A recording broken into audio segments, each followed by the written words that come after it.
As the strongest level you can play without requiring a tribute, level 4 monsters hold an important place in Yu-Gi-Oh! Some of the strongest cards are level 4, and the prevalence of level 4 is why it's better to be a rank 4 Xyz monster than a rank 1 or 3, or really anything else. But with so many level 4s in the game, some of them have to be real stinkers, and those are the ones we'll be running down in this list. Opening for this set list of dog water level 4s of disappointment is the Castle of Dark Illusions. It's a Dark Fiend from 2002's Metal Raider set and has the utterly baffling stat line of 920 attack and 1930 defense. Castle of Dark Illusions has a pretty much useless and unnecessarily time-locked effect that it's hard to imagine how someone would ever impactfully use it to their advantage.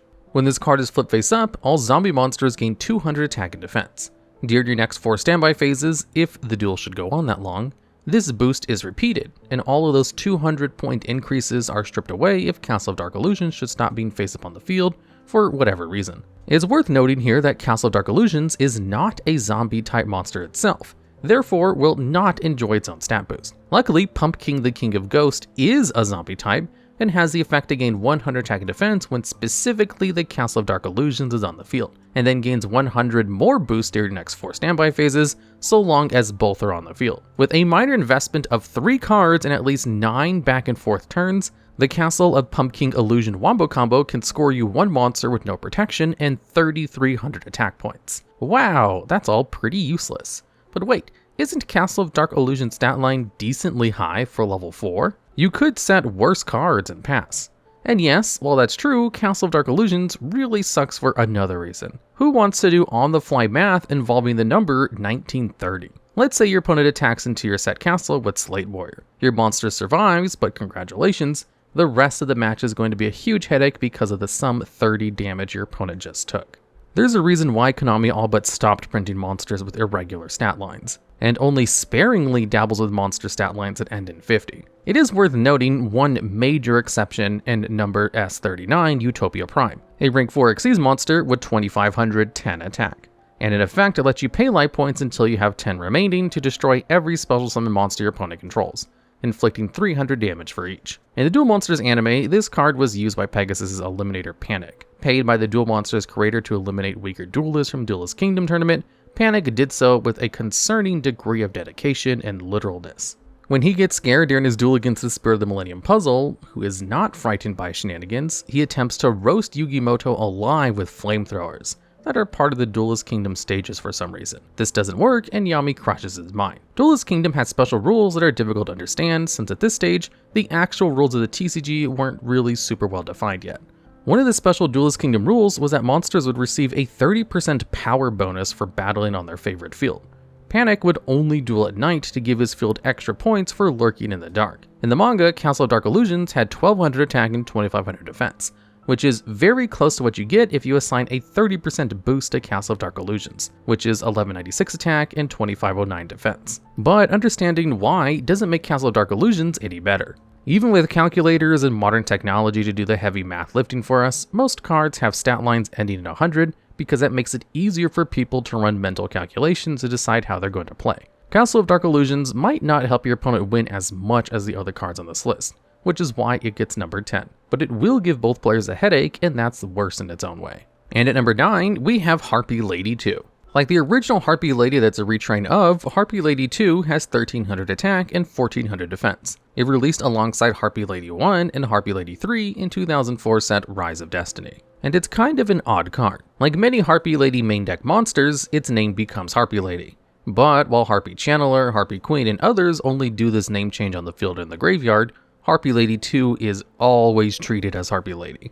And the same goes for Harpie Lady 1, Harpie Lady 3, and Cyber Harpie Lady. This puts Harpie duelists in kind of a unique situation, where they can only have 3 copies of Harpie Lady in their deck, and a pool of 15 cards to assemble these 3 from. Those 5 cards have different strengths and weaknesses, but one still has to be the worst. And that card is Harpie Lady 2. She has an effect, and it's negate flip effect monsters that she destroys by battle. But flip effect monsters aren't super common anymore, because it's a pretty clunky mechanic. So usually you just won't have any use for the effect. But you might be asking, one of those harpies is a normal monster, right? What about the OG Harpie Lady? Well, she's better than Harpie Lady 2 because she can at least enjoy the wide array of support for normal monsters, like Unexpected Die, Dark Factory Mass Production, and Fustian Bargain, which is a stronger use case than Harpie Lady 2. But let's check the other candidates. Harpie Lady 3 stuns enemy monsters who battle with it, so they can't attack again for 2 turns, which is at least semi-reliable, since if you're on the back foot and setting monsters to defend, you can maybe wrangle this to buy you a little extra time. Harpie Lady 1 increases the attack of all wind monsters by 300 points, which effectively gives it 1600 attack instead of 1300, and can further enhance your other Harpie monsters, which is pretty good in a deck that specializes in swarming. Cyber Harpie Lady doesn't have any effects going for it, but it does bring the best base stats with 1800 attack and 1300 defense. There are a lot of great plays that Harpies have access to. In Duel Links, they were even super broken, with boss monster Cyber/Harpie Lady a fierce meta threat. They'll probably even be good again in the format when further Harpie support breaks into the game, especially the trap Harpie's Featherstorm, which can be activated from the hand and negates all of your opponent's field monster effects for the rest of the turn. But even then, Harpie Lady 2 is at a unique disadvantage. Not only does it have to compete for space with every other card in the game while not being very good, but it has to compete with 4 other cards that are mutually exclusive to it, and every other option is just so much better. The Blue Eyes archetype is known for cranking out creatures of raw power, and nothing embodies this better than the fact that the Blue Eyes White Dragon has been the ceiling for attack strength of normal monsters since the start of the game, with the only card to rival it being the normal version of Blackluster Soldier, which was given out as a sweepstakes prize in 2024, and also given for free to everyone in Duel Links format. There are plenty of cards to support your Blue Eyes deck, including strong choices like Blue Eyes Jet Dragon, Ultimate Fusion, and the Whitestone of Ancients. And then there are forgotten cards like our number 8 Paladin of White Dragon, the level 4 Light Dragon Ritual monster from 2003's Magician's Force set with 1900 attack and 1200 defense. That's claiming the number 8 spot on this list. Paladin of White Dragon has the usual 4+ levels of tribute summoning requirement and can be summoned with the White Dragon Ritual, a ritual spell with no extra effects. This can be forgiven because of how early the card release. It's also worth noting that Paladin of White Dragon was the first level 4 ritual in the game, so it's understandable that it's not the most strategic card. Unfortunately, that's not enough to free it from a spot on this list, so let's dig into what it does. When Paladin of White Dragon attacks a face-down defense position monster, that monster is immediately destroyed. That's pretty good, but its second effect is a little bit more useful. You can tribute Paladin of White Dragon to summon a copy of the Blue Eyes White Dragon from your deck. The big dragon can't attack the turn the Paladin cheats it out of the deck, but the intended use case here is immediately evident. It's an instant way to play a monster with a premium attack stat in one turn, and especially in the early days, this could be considered good. But Paladin of White Dragon ultimately falters in the same way that most ritual monsters do. As a mechanic, ritual summoning is too specific and too resource intensive to ever be useful, without extremely powerful cards to offset those inherent weaknesses. Necross were a very strong ritual deck because every single monster had hand effects, which would help you build and maintain advantage, and their multiple ritual spells had flexible uses. Drytron has seen success as a ritual deck because they're totally generic and use attack value instead of levels as material cost, amongst other perks. These modern ritual archetypes are a response to cards like Paladin of White Dragon that are much too expensive and restrictive to find use. There are even other ritual monsters related to Blue Eyes, and although Blue Eyes Chaos Max Dragon and Blue Eyes Chaos Dragon aren't the biggest threats around, their adaptable shared ritual spell Chaos form makes the deck centered around them at least conceivable. You could say this is all too harsh on Paladin of White Dragon. That was in many ways a scapegoat for ritual monsters to come. And that's kind of true, but here's an alternative way to look at it. 20 years ago, this card was bad, and it's still bad today. It's not totally forgotten though. Paladin of White Dragon would start a trend of other level 4 Dragon Ritual monsters with the ability to cheat their grown-up forms out of the deck. Paladin of Dark Dragon can special summon any Red Eyes monster, and might have claimed this spot if not for its flexibility. Paladin of White Dragon can't summon Dragon Spirit of White, but Paladin of Dark Dragon can summon Meteor Black Dragon. Paladin of Photon Dragon can summon Galaxy Eyes Photon Dragon and trains the extra offense against defending monsters for an effect to draw a card every time it destroys a monster by battle. Paladin of Storm Dragon can pull off a generic search of any level 5 or higher Cyberse monster and bounces anything it attacks back to the hand. Knight of Armor Dragon can pull off the same search for a wind monster and automatically shovels anything it battles that was special summoned from the extra deck. Paladin of the Cursed Dragon is a little weird in that it's not a ritual monster, but that means it can be normal summoned. And at no cost, it can revive a zombie monster destroyed by battle from your opponent's graveyard to your side of the field, which synergizes nicely with the all-zombifying field spell Zombie World.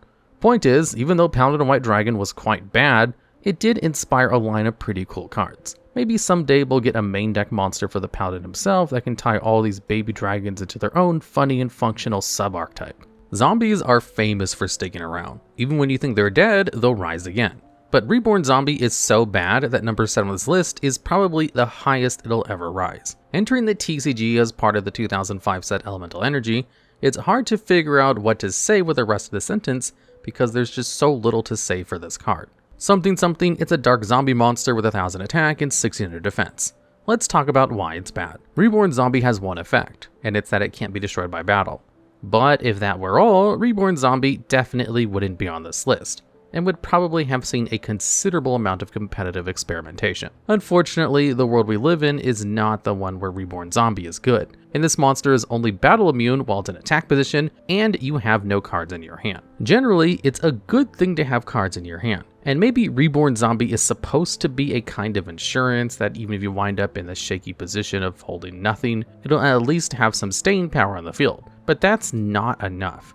If you're running the kind of resource-intensive strategy that's going to leave you bereft and handless, don't waste a valuable card space on Reborn Zombie. Get one of the pots or something to stall for time, like One Day Apiece or even Swords of Revealing Light. 1000 attack isn't enough to wall anything. You're probably better off ignoring Reborn Zombie's effect and setting it in defense position. Reborn Zombie is actually part of a small string of related cards. Return Zombie is another dark level 4 with 1000 attack and 600 defense and is pretty trash awful in its own right. Because it'd be redundant to include both Reborn Zombie and Return Zombie on the same list, Return Zombie will probably return when it's time for a part 2. But Reborn Zombie does have one important extinction that propels it ahead of its fellow unsuccessful undead. It's featured in the artwork of a different monster, the Zombie Master. Unlike Reborn Zombie, Zombie Master is actually good. Really good, because it can send a monster from your hand to the grave to revive a level 4 or lower zombie, which is pretty nice. Moreover, the zombie can come from either graveyard, which is even better.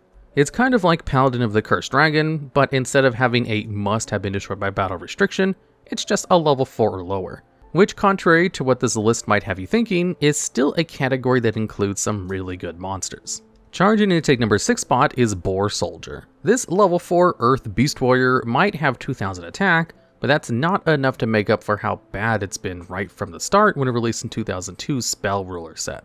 If you were thinking, hey, this card has a pretty decent stat line for level 4, let me try normal summon it and see what happens. What you're going to see is Boar Soldier instantly destroying itself, which is just what it does on normal summon. Which, you know, okay, we can get around that. There are plenty of ways to bring it out of the graveyard, and it could be beneficial that Boar Soldier can send itself there at the cost of your normal summon.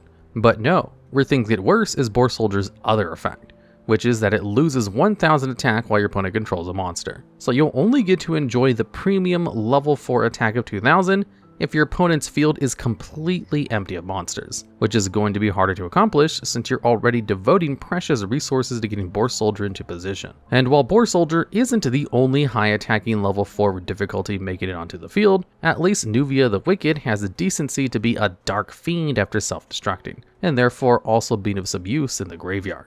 Despite being so awful, Boar Soldier was used by Seto Kaiba. During his duel against the Kaiba Corp duel computer in episode 54 of the Duel Monsters anime, Seto Kaiba sacrifices Boar Soldier, Dragon Seeker, and DD Warrior to summon Obelisk the Tormentor for the first time, testing the mettle of his god against his former ace, the Blue Eyes Ultimate Dragon.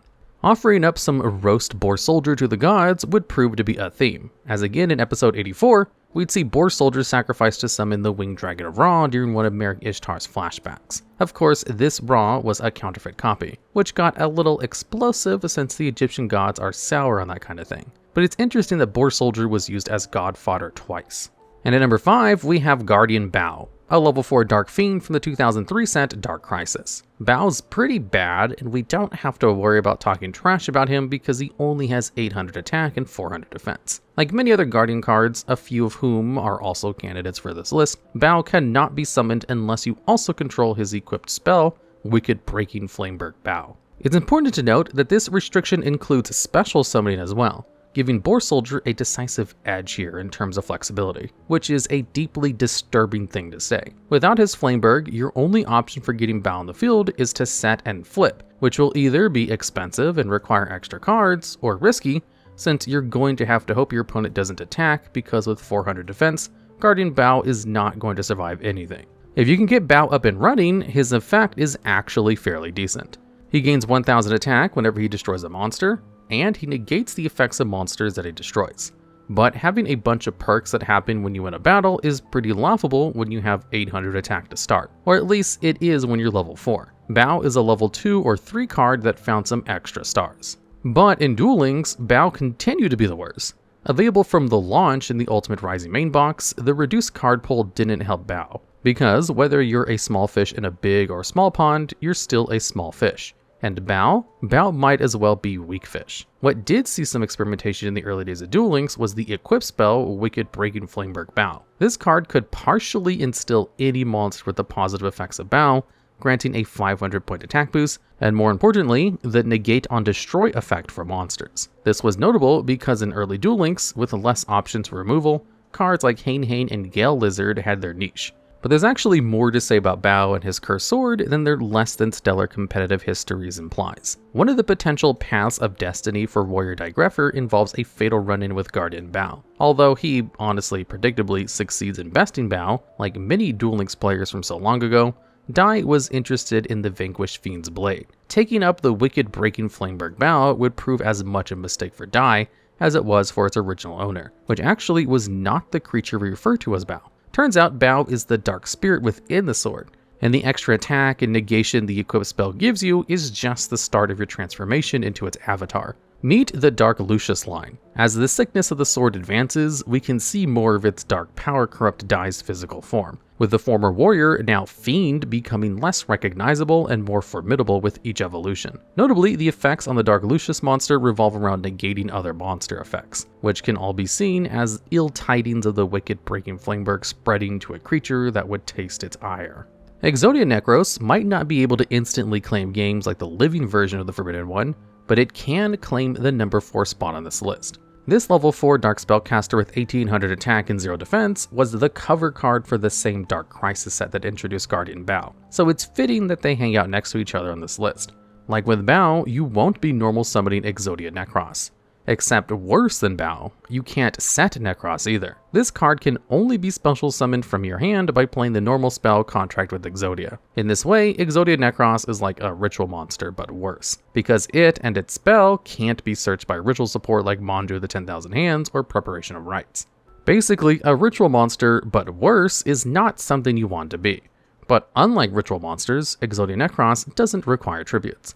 And unlike a Guardian Baou, it doesn't need an equip spell already on the field. What it does need is all Exodia pieces in your graveyard. The spell, Contract with Exodia, can only be activated when you have one copy of each Exodia piece in the grave, and only then will it let you commit Exodia Necross to the field. With every Exodia piece locked to limit 1 forever, milling these 5 specific cards isn't the easiest task, especially when you're better off just drawing them for the quick win. But if you can meet its strict summoning requirements, Exodia Necross will reward you with a monster that cannot be destroyed by battle, spell, or trap cards. You might be asking, but wait, TheDuelLogs, what about the destruction by monster effects? What about banish, shuffle, bouncing? Well, that's exactly where we're going. But first, Exodia Necross gains 500 attack during every standby phase. The idea is that it has protection and is hard to remove, and if your opponent doesn't have a way to answer it, Necross will just keep growing until you go for game. The intended way to counter Exodia Necross is by taking advantage of its built-in vulnerability. If a single Exodia piece leaves the graveyard so that all 5 aren't there, Exodia Necross will crumble into dust. Of course, did we really need that kind of Death Star level vulnerability on a boss monster that folds to Maneater Bug? Although Exodia Necross remains a spellcaster, it's got zombie vibes. With the trademark 0 defense and disinclination towards settling in the grave, Exodia Necross is kind of like Exodia's zombie counterpart. like many other monsters have. Of course, none of these monsters are the legendary Forbidden One. Is a zombified spellcaster first a zombie or a spellcaster is an interesting philosophical question, however. Tell me what you think in the comments. Remember that bit about Exodia Necross being a ritual monster but worse? Well, in the Duel Monsters anime, Exodia Necross was a ritual. It was used by the digital consciousness of Gozuburo Kaiba in a duel against his adopted son and the inheritor of his company, Seto Kaiba. This was during the virtual world arc that occurred halfway through Battle City Finals, when the whole gang got plunged into Noah Kaiba's pocket of cyberspace. In his duel against his long-gone benefactor, Seto was at first intimidated by Exodia, haunted by flashbacks of his first loss to Yugimoto. This didn't last long though, because in true Seto style he got over it and struck back with force. By using the trap soul demolition, he was able to drain Gozuburo's graveyard of Exodia pieces, which didn't instantly result in the destruction of Necross, because it's a little more powerful in the anime, but did weaken it enough for the blue-eyes white dragon to make the legendary creature wish it had never broken containment. It might be number 3 on this list, but doubtless Yado Karu is first in no one's heart. If you are a committed fan of Yado Karu, the level 4 water aqua monster with 900 attack and 1700 defense that released part of 2002's Metal Raider set, sound off to prove your existence. Okay, let's talk about the card. What Yado Karu has going for it is that decently okay 1700 defense stat, but that's still less than cards predating Yado, like Mystical Elf and Spirit of the Heart. And when you're getting outclassed by Mystical Elf, well, we don't even need to talk about how much better Wall of Illusions was in this card as a defensive set, but we will anyway. Wall of Illusions has 1850 defense, and in effect to bounce any monster that does battle with it, which compares favorably to Yado Karu's stat line and effect, which is that you can place any number of cards from your hand to the bottom of your deck in any order you desire, but only when Yado is switched from attack to defense position. On first look, this might seem like a negative effect to bury any chance of advantage for no benefit, but it's not going to look much different on second or third look because that's pretty much it. Sure, you could use it to bury garnets you'd rather have in your deck, but even then it'll cost you a normal summon and then more cards like Zero Gravity, or else a whole other turn that Yado Karu was not likely to survive with its paltry 900 attack before you can change its battle position. This card is bad, and it only enables you to do bad things. But must it always be that way? Sometimes janky old cards with seemingly awful effects find bizarre synergies and do combos. Take Galdogra for example, the level 2 insect that lets you pay 3000 life points to mill a monster from your extra deck, which has found itself as a key piece in a bunch of FTK strategies. If Konami ever prints a busted line of cards that utilize the knowledge of what's at the bottom of your deck, Yado Karu might find a new niche. Or maybe in a consistent enough mill deck that churns through both players' decks, Yado Karu could potentially force your opponent to deck out before you do. There's no guarantee that Yado Karu will ever see this kind of use, but it can be fun to speculate. We've got a special card cooking for the number 2 spot. Anyone hungry for the Bistro Butcher? Like Yado Karu, the Bistro Butcher comes to the Metal Raider set, and at first it seems like a much better card than the spiny green hermit crab. With 1800 attack, the Butcher's Cleaver can cut, and its Dark Fiend typing and 1000 defense are nice pluses too. So why is the Bistro Butcher here? Well, that 1800 attack comes with a hefty downside. When the Bistro Butcher inflicts battle damage to your opponent, they can draw 2 cards. Drawing 2 cards at the cost of playing 1 is so good that Pot of Green has been banned since 2005, and the Bistro Butcher's effect is even better for your opponent than activating Pot of Greed, because they don't have to commit any cards at all. They can just shed a few cheap life points and enjoy the +2. While there are definitely ways you can try to pivot the Bistro Butcher to your advantage, like comboing it with Appropriate to get some draw power of your own, or using it to deck your opponent out faster in a mill deck, this is a lot of extra steps to turn an awful effect to your advantage. For deck out, you're much better off running cards that mill instead of drawing your opponent, because while they might be able to make use of cards in the grave, they'll definitely be able to use cards in their hand. You could use Muko to send the cards the Bistro Butcher lets your opponent draw to the graveyard, but here's the question again. Why? There are so many less costly, less risky ways to accomplish the same thing. One thing the Bistro Butcher does have going for it though, is its intimidation factor. Psych your opponent out by throwing this scary chef on the field.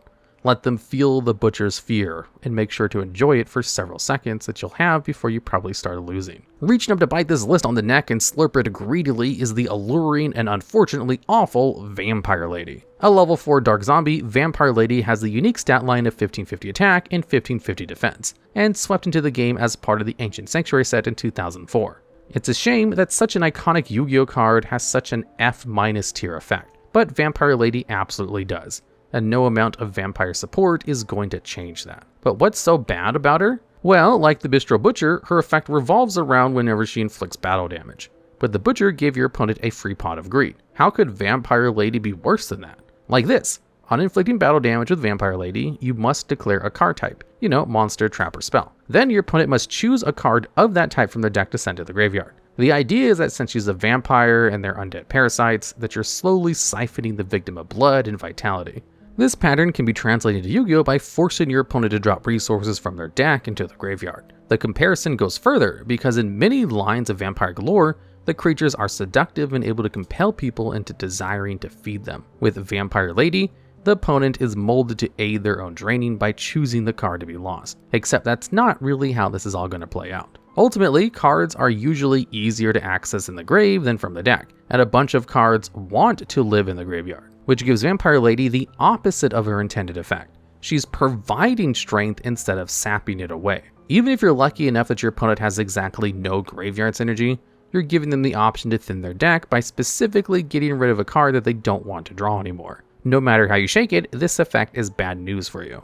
Earlier I called this card iconic, but how is it so iconic if it's also so unforgettably bad? Well, that would be because it draws inspiration from an icon. The Vampire Lady is a reference to Carmilla, a recurrent antagonist from Konami's Castlevania franchise, which is pretty cool. And the ties to Carmilla extend further than just the card. In episode 32 of the Yu-Gi-Oh! GX anime, a vampire infiltrates Duel Academy. Her name is Camula, which is strikingly similar to Carmilla. And she too is an imperious and alluring figure willing to embrace all manner of schemes and wiles to win. And she also uses Vampire Lady on the first turn of her duel against Zane Truesdale, a duel she goes on to win through slightly unethical memes, whereupon she transforms Zane into a doll. But as cool as all this Carmilla business is, Vampire Lady still takes the #1 spot on this list of baddies, because giving your opponent a free Foolish or Foolish Burial Goods is wild. Alright, and that's the list. But there are over 2,000 level 4 monsters out there, and some of them are real stinkers. If I missed your trash tier fave, or if you have more ideas for future videos just like this one, I'd love to write them down in the comments.